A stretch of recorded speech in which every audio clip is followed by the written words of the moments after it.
Hi everyone, and warmly welcome to this explainer. Today, we're going to learn a really cool, magical little trick for your English journey. It's called the past perfect simple. If English tenses usually confuse you, please don't worry. Honestly, by the end of this, you're going to see just how easy it is. Let's dive right in.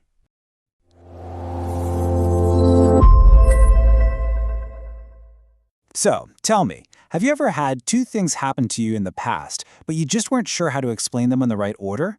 Like, imagine you arrived at the station, but the train left before you even got there. Both of those things happened in the past, right?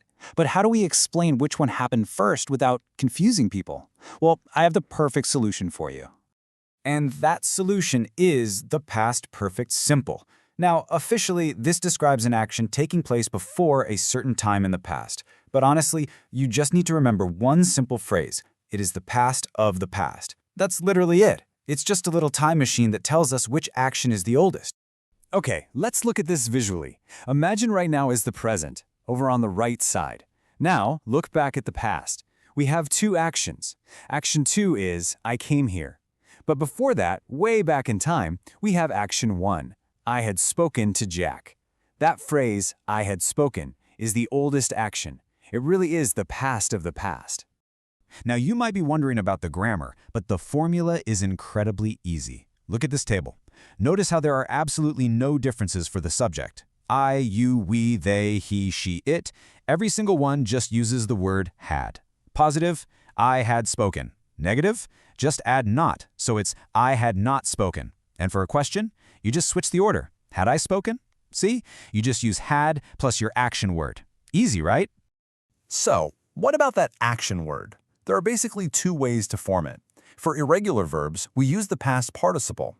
Remember that third column in your verb list? Speak, spoke, spoken? We just use spoken. And for regular verbs, you literally just add the letters E and D. It really is that easy. To make sure you're totally confident, here are 3 quick spelling tips for those regular verbs. First, if a word already ends in E, just add D. So love becomes loved. Second, if it has a short vowel sound, you double the last letter. Admit becomes admitted with 2 T's.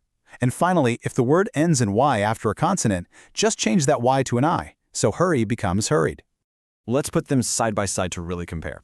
Action 2, I came here. That's just the past simple, a totally normal past action. But action 1, I had spoken to Jack. That is the past perfect. Adding that little word had makes it crystal clear that this action was already completely finished. Boom, no more tense confusion.